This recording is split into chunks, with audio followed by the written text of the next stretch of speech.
오늘 설교 본문은요, 사도행전 7장. 사도행전 7장은 스데반의 순교하는 그 과정이 등장하는 내용이 나옵니다. 그 부분이 상당히 길어요, 7장이. 그래서 이제 7장이 하나님의 은혜로 스데반이 참 하늘의 진리를 보고 또 하나님을 보고 또 역사를 관통하면서 복음을 전하는 내용이 60절까지 이렇게 쭉 연결이 되어 있습니다. 그런데 결국에는 이제 53절까지의 이야기는 이제 설교의 이야기가 쭉 전달이 되는 거고요. 이제 우리가 본문으로 읽으려고 하는 54절에서 60절은 그 이후에 발생하는 내용이 되겠습니다. 54절부터 60절까지 같이 천천히 한번 읽어보도록 하겠습니다. 저희가 이 말을 듣고 마음에 찔려 저를 행하여 이를 갈거늘 스데반이 성령이 충만하여 하늘을 우러러 주목하여 하나님의 영광과 및 예수께서 하나님 우편에 서신 것을 보고 말하되 보라 하늘이 열리고 인자가 하나님 우편에 서신 것을 보노라 한데 저희가 큰 소리를 지르며 귀를 막고 일심으로 그에게 달려들어 성 밖에 내치고 돌로 칠세 증인들이 옷을 벗어 사울이라 하는 청년의 발 앞에 두니라. 저희가 돌로 스데반을 치니 스데반이 부르짖어 가로되 주 예수여 내 영혼을 받으시옵소서 하고 무릎을 꿇고 크게 불러 가로되 주여 이 죄를 저들에게 돌리지 마옵소서 이 말을 하고 자니라. 스데반의 순교 장면이 등장하는 게 이제 54절에서 60절까지의 내용이고, 그리고 아까도 말했지만 1절에서 53절까지는 이제 구약의 역사를 잘 정리해 가지고 이 역사를 관통하고 진리를 관통하는 이 스데반이 결국은 하늘까지 관통해서 하나님을 보는 눈이 열리게 되어지는 그 스토리를 전개하고 있습니다. 그런데 54절에 보게 되면 저희가 이 말을 듣고 마음에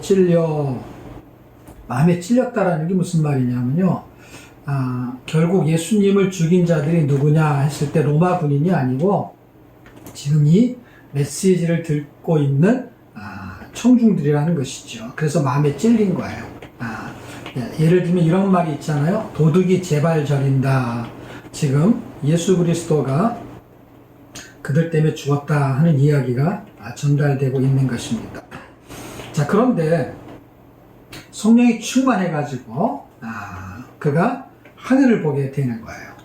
지금 성령이 충만하다는 얘기는 어떻게 보면은 사도행전은 성령이라는 단어가 주제로 움직여요.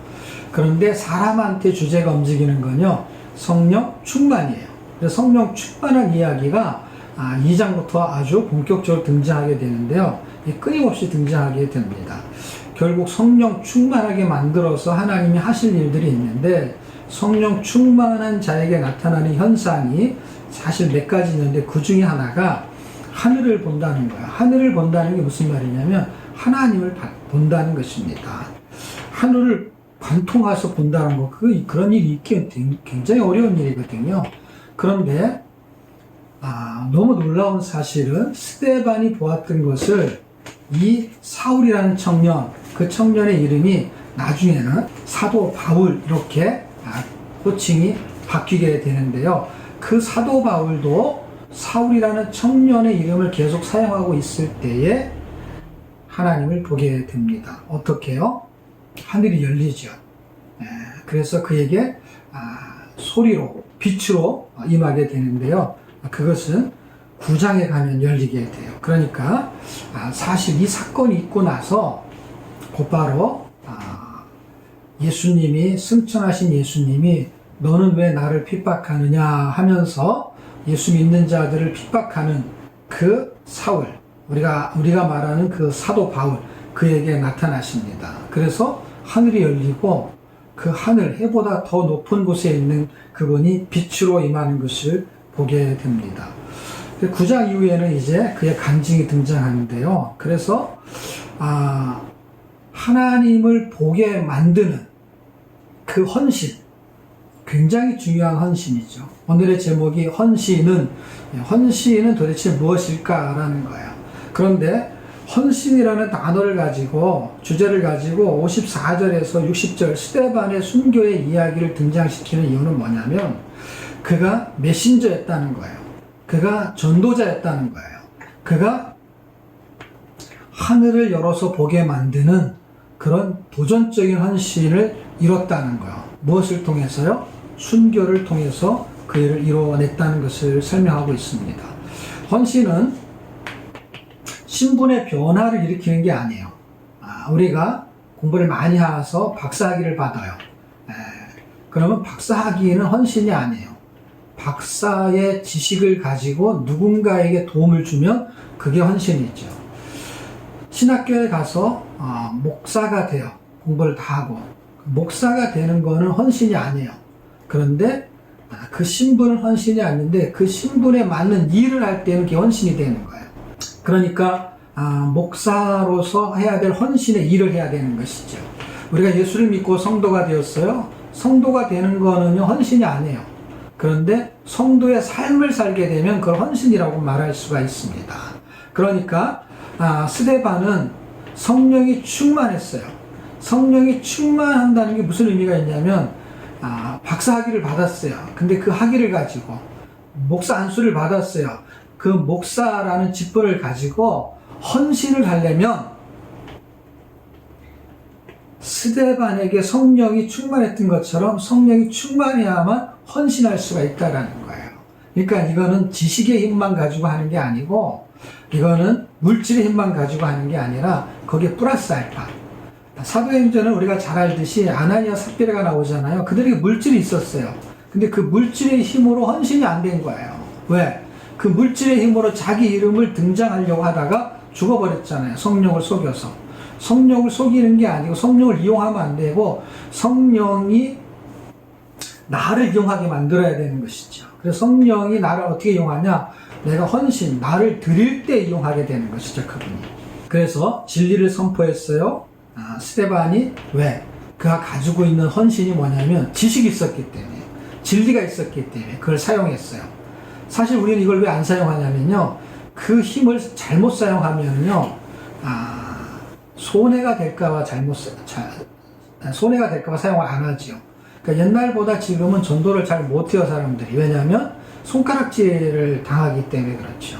근데 예전이나 지금이나 그런 힘이 있는 사람, 그런 헌신이 있는 사람, 성령이 충만한 사람은 그걸 외치는 자의 소리가 있게 되지요.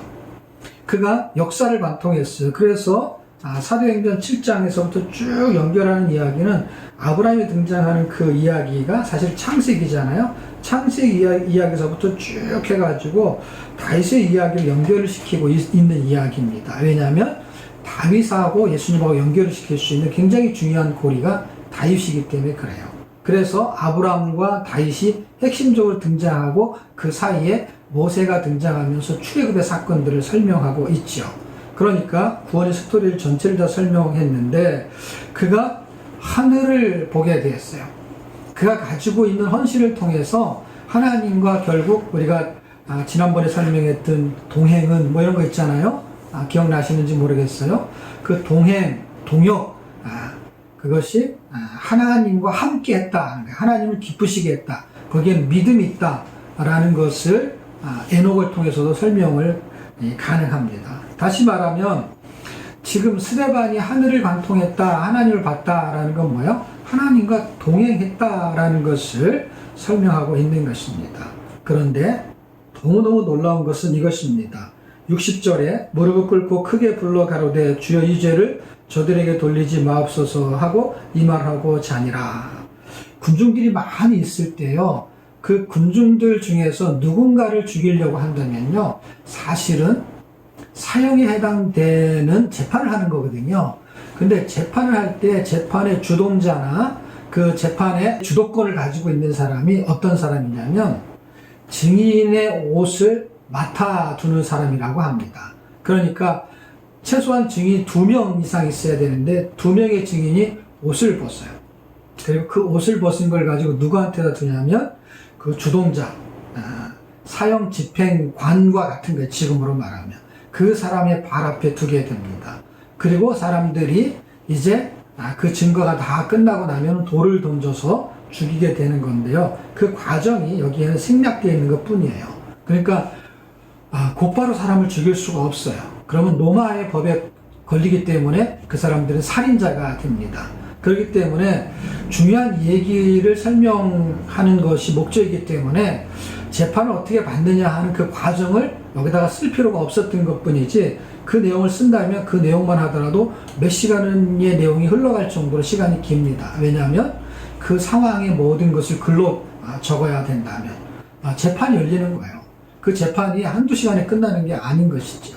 그걸 증명해내야 되는 거고, 그 다음에 그가 죽어야 될 자리에 또 땅을 파야 되는 거고, 그리고 그가 예루살렘 안에서는 사람을 죽이지 않습니다.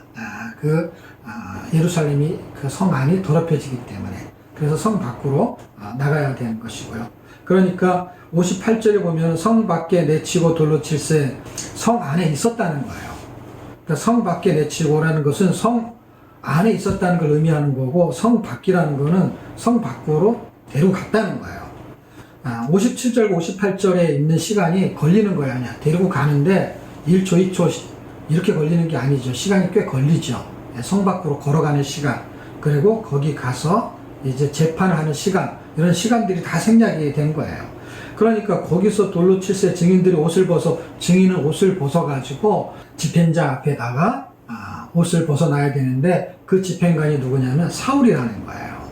이 사울이 그 스데반이 죽어가면서 하는 소리를 군중들이 다 들을 수가 없다고 합니다. 왜냐하면 군중들이 조용하게 있는 게 아니라 돌로 쳐서 죽이려고 할 때는 소리를 지른다는 거예요. 그 소리를 지르기 때문에 그 스데반이 하는 얘기를 들을 수가 없다는 거예요. 왜냐하면 53절까지 이야기는요, 메시지를 전하는 거기 때문에 스데반만 말해요. 근데 돌로 죽일 때는요, 이제 재판이 다 끝났기 때문에요, 스데반이 변론할 시간이 없습니다.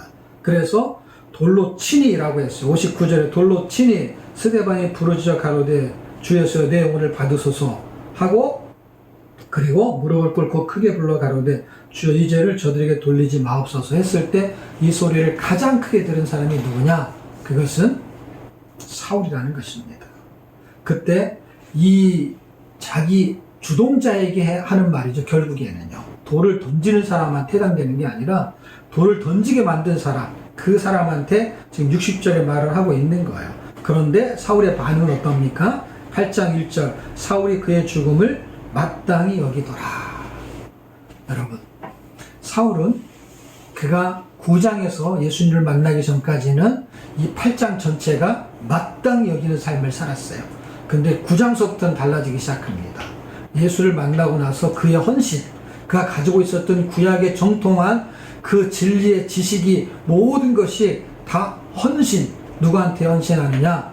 예수님한테 헌신하는 걸로 바뀌어버려요. 그래서 그 당시에 사울이라는 청년, 지금 우리가 말하는 바울이라는 사도 바울이 스데반이 죽어야 마땅하다 하는 소리를 했던 소리를 그의 그때 돌을 던졌던 그 사람들이, 유대인들이 사도 바울은 죽어야 마땅하다 하는 소리를 듣기 시작합니다. 언제부터? 9장 이후부터. 그리고 그것이 즉시 나타나게 되는 것을 볼 수 있게 됩니다. 근데 여기서 우리가 제목이 헌신이잖아요. 그러니까 초점이 뭐냐? 헌신. 스데반은 왜 그렇게 살았냐는 것이죠. 성령 충만해서 그가 죽음을 불사하면서도, 사실 죽었죠. 숨겨져. 돌에 맞으면서까지 원망하지 않고 불평하지 않고 사울이 하는 그것은 모르기 때문에 한 짓이다 라고 하면서 저들의 죄를 사실 용서해 달라 하는 기도를 드리고 죽었다는 것이죠. 이유는 간단합니다. 하나님의 말씀이 기준이기 때문에 그래요. 그 기준, 하나님이 그렇게 살기를 원하셨던 그 기준. 제가 인타임이라는 영화의 스토리를 알게 되었는데요. 이 영화의 스토리가 너무 대단합니다. 그래서 좀 예화를 좀 소개를 해보려고 하는데, 뭐 이런 일은 없겠지만은 이제 영화이기 때문에 그렇겠죠. 사람들의 유전자를 조작해가지고요, 25살이 되잖아요. 그러면 유전자를 조작해가지고 노화가 딱 멈춰요. 좋겠죠. 안 늙는 거예요. 25살에 딱 멈추는 거예요. 너무 재밌는 것은 28살짜리 청년의 엄마가 50살이에요. 그런데 25살에 멈췄으니까 어때요? 둘이 남매 같아요. 그런데 엄마라고 부르는 거야. 얼굴로는 나이를 분별할 수가 없어요. 25살에 멈췄기 때문에. 그리고 놀라운 것은요, 100년도 더 사는 사람이 있어요. 어떻게 사느냐 할 때, 이게 멈췄기 때문에 이 팔뚝에 이렇게 뭐가 들어가냐면요, 시간이 기록이 돼요. 시간이. 태어날 때 이 시간이 1년이라는 시간을 주어져요. 근데 이 시간을 줄 수도 없고 쓸 수도 없어요. 25살이 되면서 이 시간이 이제는 거꾸로 가가지고 이 시간이 소모가 되기 시작합니다.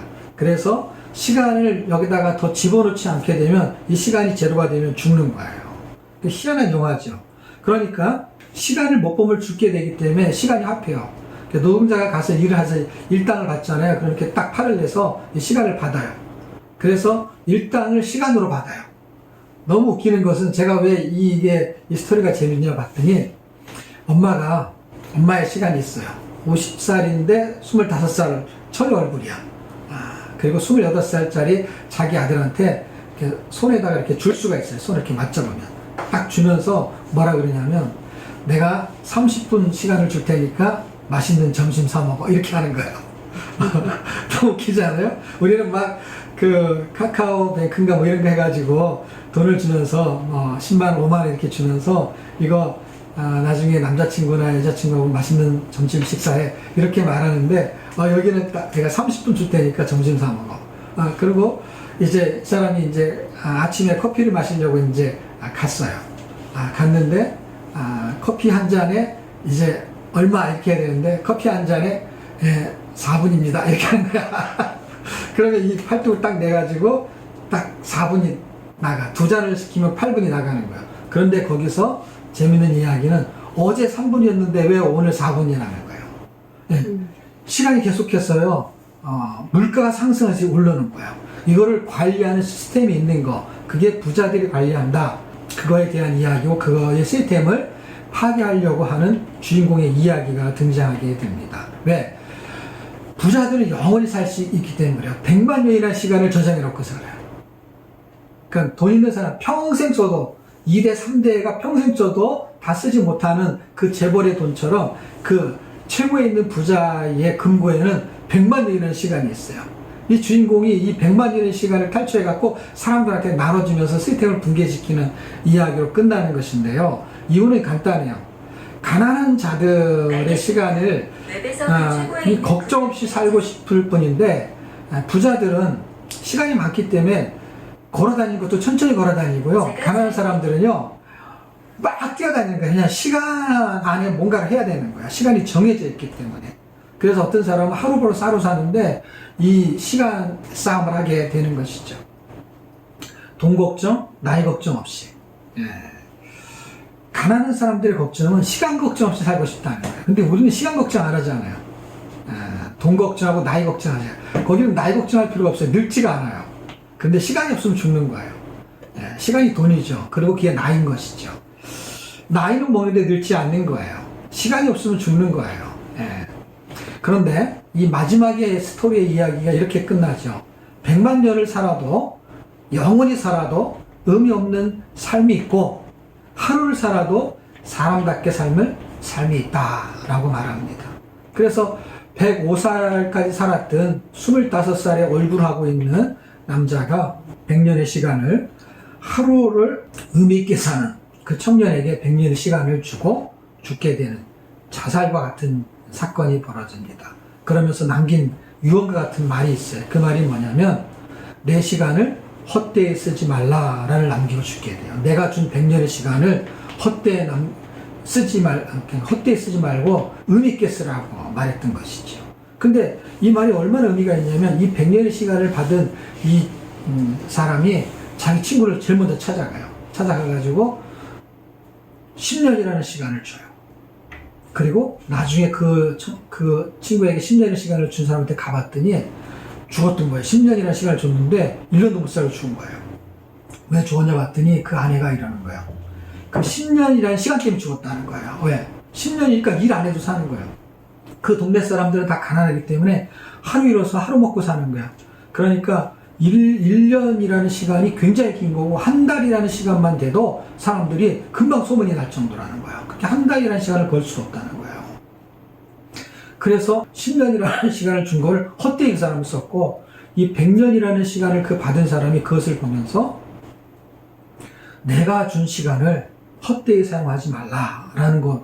제가 왜 그 영화의 스토리를 여기다 적용하냐면, 하나님이 우리에게 시간을 주셨어요. 그런데 시간만큼 공평하다는 이야기를 합니다. 여기서는 불공평한 이야기가 등장하는 건데 시간만큼은 공평하다는 거예요. 예. 그런데 가난하게 태어날 수도 24시간을 줬다는 것이죠. 그 시간 안에 내가 뭔가를 할 수 있는 거. 돈이 많기 때문에 세월을 흥청말청, 시간을 흥청말청 쓰는 사람이 있고, 시간이 가난하기 때문에 시간을 의미 있게 쓰는 사람이 있다는 것이죠. 그래서 제가 여기서 헌신이라는 이야기의 내용을, 주제를 가지고, 사실 이 헌신이라는 내용의 주제를 먼저 잡아놨어요. 이걸 가지고 돌아오는 주에는 이걸 설계를 해야 되겠다라고 하다가, 너무 놀랍게도 설교 준비를 다 해놓은 상태에서 이 스토리의 내용을 어젠가 제가 알게 됐어요. 그래서 이 스토리의 내용이 너무 헌신이라는 의미가 있어가지고, 하나님 설교를 하려고 하니까 예화도 이렇게 주는구나 해가지고 제가 예화로 지금 사용하게 되었는데, 헛되이 쓰지 않는 거, 그게 헌신이라는 생각이 들었어요. 하나님 우리에게 시간을 줬는데 시간을 준 것을 헛되이 쓰지 않는 거. 근데 이 헛되이라는 게 사실 원어로 찾아보면 성경에 헛되이라는 단어가 나오거든요. 그럴 때 그 원어로 찾아보게 되면요, 무슨 뜻이냐, 뭘로 번역이 됐냐면 헛되이가 혼돈이라는 단어를 줬어요. 그러니까 혼돈을 그냥 좀 더 쉽게 말할게요. 이 말은 이렇게 번역하는 건 아니지만은, 예를 들어서 혼돈은 혼돈하지 마세요. 혼돈은 돈을 끝나잖아요. 혼돈이라는 것은 뭐예요? 헛되이. 그러니까 혼동하지 말라는 거. 혼동하지. 혼돈은 혼동이 아닌데 그런 의미란 말이야. 차라리 더 그게 혼동이 더 쉬워요. 내가 이거를 너한테 준 것을 혼동하지 말라. 헛되이, 내가 너한테 생명을 준 거를, 그걸 헛되이 쓰지 말라. 그러니까 이게 어디 나오냐? 창세기에 나오는 것입니다. 그리고 창세기에 나오는 그 혼돈이라는 이야기가 어디하고 연결되냐면 이사야 45장하고 연결되는데, 이사야 45장에 헛되이, 내가 너를 만든 것은 나를 헛되이 찾으라고 너를 만든 게 아니다. 나하고 우상하고 혼돈하지 말라. 혼동하지 말라. 혼동이 더 쉽죠. 혼동. 갑자기 발음 이상해지네. 이거 혼돈스럽다. 발음이 비슷해요. 이 언어를 번역한 그 혼돈. 그러니까 목적이 있다는 것을 목적이 있는 것대로 써야 되는데, 그거를 잘못 쓰게 되면 헛되이라는 거예요. 돈을 쓰는데도 헛되이 쓸 수 있고, 시간을 쓰는데 헛되이 쓸 수 있고, 거기에 시간과 돈이 결국에 내가 투자가 되는 것이죠. 그러니까 내 인생을 헛되이 쓰지 말라는 거예요. 그러니까 사람을 만든 창조의 목적, 그게 헌신하고 연결되어 있다는 것을 제가 의미 부여를 하려고 하는 것입니다. 헌신은 맡겨진 시간을 생명을 위해 사용하는 것이 가장 복된데, 사실은 생명을 위해서 사용하는데, 그 생명이 사람들을 살려내는 생명인데, 그 생명을 살기 위해서 뭐하고 연결시켜야 되냐면 예수의 생명으로 살아내는 것이죠. 그러니까 내가 생명이 주어진 그 생명의 목적을 사는 거예요. 그러니까 생명의 가치는 생명이 있는 것이죠. 다시 말하면 하나님이 세상을 창조했어요. 근데 헛되이 창조하지 않았다 이 말이에요. 왜냐하면 목적이 있다는 거야. 사람을 거하게 하려고. 그리고 사람을 창조했어요. 근데 하나님이 헛되이 창조하지 않았다니까, 사람을. 그 사람을 만든 목적이 있는데, 그것은 우상을 섬기지 말라는 거예요. 나를 섬기라는 거예요. 그게 혼돈하지 말라는 거예요. 그것이 이사야 45장에 나오는 거는 44장부터 등장하는 우상이기 때문에 그런 거예요. 그러니까 우상은 다른 말로 말하면 모의 종이 되지 말아라 라는 거예요. 시간의 종, 시간의 노예, 그 다음에 돈의 노예, 시간의 종, 돈의 그 종으로 살지 말라는 거예요. 그러니까 맡겨진 것은 수단이고 그 수단을 통해서 뭔가를 하는 것, 그것을 헌신이에요. 그러니까 그 맡겨진 것. 그래서 첫 번째는요, 헌신은 제가 한 3가지로 설명할 건데, 첫 번째 헌신은 삶의 주도권을 하나님께 내어드리는 거예요. 그러니까 삶의 주도권을 내어주는 거에 삶의 주도권 안에 있는 것이 뭐냐 할 때 그것은 내 몸이죠. 그래서 두 번째는 헌신은 맡겨진 몸을 드리는 거야. 그래서 맡겨진 거를 좀 더 2번으로 가면 맡겨진 것을 점점 세분화시키는 거죠. 그러니까 맡겨진 몸, 시간, 생명, 물질, 지식, 다른 말로 나에게 있는 소유를 하나님께 다시 돌려드리는 거, 그게 헌신이다. 그러니까 교회 와가지고 피아노 봉사를 하거나 아니면 청소를 하거나 하는 것은 헌신을 하는 거에 굉장히 부수적인 부분이에요. 그 실제적인 부분, 그것도 겨냥을 해야 되는 게 있는 것이죠. 뭔가를 겨냥하는 거. 교회에 나오는 사람들을 섬기기 위해서. 그런데 이 헌신의 핵심은 하나님께 내 몸을 드리는 거예요. 헌금은 하나님께 돈을 드리는 거예요. 그래서 헌금. 헌신은 몸신자지 몸을 드리는 거야. 그래서 헌금과 헌신은 몸 안에는 돈이 포함되어 있는 거예요. 지식이 포함되어 있는 거예요. 노력 봉사만을 말하는 게 아니라. 그래서 헌신은 맡겨진 거예요. 맡겨진 거. 하나님한테 맡은 거. 그것을 동역하는 것이 헌신적으로 해줘야 되는 거예요. 동역은 하나님의 일감인데 그 일감을 헌신적으로 하는 것이 사실은 내 것을 쓰는 거예요. 근데 내 것이 어떤 거예요? 하나님이 나한테 맡긴 것을 쓰는 거예요. 맡긴 것. 그 맡긴 것을 쓰는 것 때문에 어떤 일이 벌어졌느냐? 사도 바울 같은 사람이 등장하게 된 거예요. 그는 진리를 그것으로 사용했고, 지식을 그것으로 사용했고, 성령 충만한 것을 그것으로 사용했어요. 성령 충만은 하나님 주신 것이죠.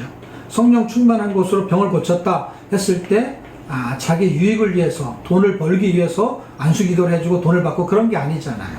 그러니까 누군가 우리에게는 스데반 같은 사람이 있었던 거예요. 사도 바울에게는 스데반이 자기를 사도 만들었던 거예요. 그 헌신이 어떤 헌신? 죽으면서까지 기도를 어떻게 해요? 저 사람을 살려주십시오. 그런 기도하고 똑같은 거였던 거예요. 자기를 죽이는 자를 죽이지 말아 주십시오. 다른 말은 뭐예요? 살려주십시오. 그게 뭐예요? 구원시켜 주십시오. 이 말하고 똑같은 거예요. 누군가의 헌신을 통해서 그것이 부모, 교사, 구역장 이런 사람이 있잖아요. 그런 사람을 통해서 우리가 이렇게 성숙되게 되고 이렇게 목사도 되고 그 다음에 바른 신앙을 갖는 성도가 된 거예요. 가족 간의 헌신은 뭐예요? 거의 어머니의 헌신이 굉장히 크죠. 그래서 이혜인 수녀가 쓴 어머니의 방이라는 시가 있는데요. 제가 읽어드릴게요. 낡은 기도서와 가족들의 빛바랜 사진, 타다 남은 초가 있는 어머니의 방에 오면 철없던 시절에 내 목소리 그대로 살아있고 동생과 소꿉놀이 하며 키웠던 석류빛 꿈도 그대로 살아있네. 어둡고 고달픈 세월에도 항상 희망을 키웠던 어머니의 조각보와 사랑을 틀질했던 어머니의 손 재봉틀을 만져보며 이제 다시 보석으로 주워 담는 어머니의 눈물, 그 눈물의 세월이 나에겐 웃음으로 열매 맺었음을 느껴야 깨닫고 슬퍼하는 어머니의 빈 방에서 이제 나도 어머니로 태어나려네. 네. 어머니의 기도가 헌신이죠. 어머니의 방에서 말씀 읽기. 그 어머니가 이제 돌아가신 이후에 이제 시겠죠. 그러니까 어머니가 늘 기도했던 그 방이 있을 거 아니에요? 어머니가 늘 기도했던, 성경 읽었던 방이 있을 거 아니에요? 그게 헌신의 방이었던 것이죠. 그 기도의 방, 말씀 읽기의 방. 그러면 자식들이 나중에 커서 어머니의 그 헌신. 그때는 어머니니까 전도사님이니까 어머니가 그래도 선교사니까 어머니가 예수에 미쳤으니까 그렇게 성경 읽고 기도하는 거 마땅하지 하고 8장 1절에 마땅한 것이라고 생각했던 그들이 9장에서 그 어머니의 기도, 스데반의 기도를 통해서 하나님이 만나주시면 그들도 마땅한 어머니의 기도의 삶을 살게 될 것입니다. 마지막 결론을 내리면 헌신은 이제 또 다른 스데반이 되는 거예요. 또 다른 어머니가 되는 거예요. 또 다른 구역장, 교사가 되는 거예요. 스데반을 죽인 사울이 바울이 된 것은 스데반의 헌신이었죠. 그러니까 우리의 헌신은 누군가의 헌신을 모델로 우리가 헌신의 삶을 살 수 있죠. 가장 큰 헌신은 예수님이죠. 근데 여기서 사울이었을 때는 스데반이었다는 것이죠. 그런데 예수님의 헌신이었기 때문에 스데반이 나온 거죠. 네, 예수님의 헌신, 죽으심을 알았던 스데반이 예수를 믿은 거니까. 그래서 우리는 기회가 올 때 가장 고맙게 해줘야 하는 것입니다. 얼마 전 우리 남지현 형제하고 성화자매가 코로나에 감염돼서 같이 격리된 적이 있었잖아요. 그런데 성화자매는 그래도 건강한 편이었는데 우리 지현 형제가 조금 열도 있고 그런 안 좋은 상황이 있었잖아요. 그게 감염된 거는 안 좋은 거지만 그 안 좋은 상황에 송화자매한테는 기회가 생겼죠. 어떤 기회요? 간호사보다 간호를 더 잘해줄 수 있는 그 헌신할 기회가 온 것이죠. 부부는 서로 헌신할 기회를 갖고 있는 거예요. 가족은 서로 헌신할 기회를 갖고 있는 것이죠. 사실 부모와 자식 간은 왼수지간인 경우도 있어요. 자식이 왼수야 뭐 이런 말이 있잖아요. 모든 부자지간이 다 그러냐? 그렇진 않죠. 그런데 그런 경우가 있잖아요. 그때 생각의 전환이 필요해요. 마땅히 여겼어요. 자식이 왼수야 라는 것을 마땅하게 생각했던 자들이 하나님이 만나주시면 9장에 가서 그러면 8장의 과정을 거쳐서 8장의 과정은 뭐예요? 핍박의 과정이죠. 계속 싸움과 힘든 상황이 연속되죠. 그런데 하나님을 만나면 생각이 바뀌게 된다는 거예요. 성도는 서로 헌신할 기회입니다. 그래서 외롭고 힘들 때 전화하세요. 누구한테? 만날 수도 없는 이 성도들끼리 전화할 수 있잖아요. 그럼 어떻게 해요? 어려운 상황들이 전화 유혹이 된다고 합니다. 뭐 하시라고요? 전화하면 전화 유혹. 아낌없는 투자로 고맙게 해주는 것이 이제 헌신의 시작입니다. 왜 그렇게 해야 될까요? 인생은 한 번밖에 없으니까. 코로나에 걸려서 늙어서 병들어서 죽기 전에 사랑하다 죽는 게 가장 복됩니다. 그런데 그게 잘 안 돼요. 바로 이게 결론이야. 이게 잘 안 된다는 거야. 이게 알아도 잘 안 돼요. 그런데 하나님이 하신 일들, 왜 내 자식들은 왼수 같지? 이런 거. 하나님이 하신 일들을 다 이해할 수 없지만 믿음으로 하나님이 하신 일들을 받아내기만 한다면 그러면 우리가 이 일들을 사랑할 수 있는 은혜가 생기게 될 것입니다. 왜? 믿음으로 만나주시기만 한다면. 그게 사울이 바울 되는 역사가 있었잖아요. 그러니까 성경을 읽고 믿음이 생기기를 축복합니다. 그러니까 안 된다니까요. 그러니까 성경을 읽어야 된다니까요. 왜? 안 되기 때문에 성경을 읽는 거예요. 성경을 읽어도 안 되는데요. 그거는 기회예요. 될 때까지 읽으십시오. 왜? 하나님이 만나주실 때까지. 그래서 오늘의 미션이 있습니다. 미션, 나에게 헌신이란 이 한마디를 쓰는 거예요. 나에게 헌신이란, 우리 그때 그 성경 통독하면서 미션 있잖아요. 말씀 읽기란, 그런 거 해보신 사람들 있죠? 맞나요? 말씀 읽기란, 나한테 말씀 읽기란 뭐뭐뭐다. 그래서 제가 먼저 해볼게요. 제가 하는 거를 제 아내가 타이프로 좀 쳐줬으면 좋겠네요. 나에게 헌신이란, 이게 제목이고요. 그때 밑에 다는 거예요. 목사에게 헌신은 생명의 말씀을 나눠주는 것이다. 나에게 헌신은, 목사인 나에게 헌신은, 아버지인 나에게 헌신도 있지만 일단 제가 지금 오늘 설교를 하니까 목사인 나에게 헌신은 생명의 말씀을 나눠주는 거다. 하나님한테 생명의 말씀을 받았잖아요. 나눠주는 것이다.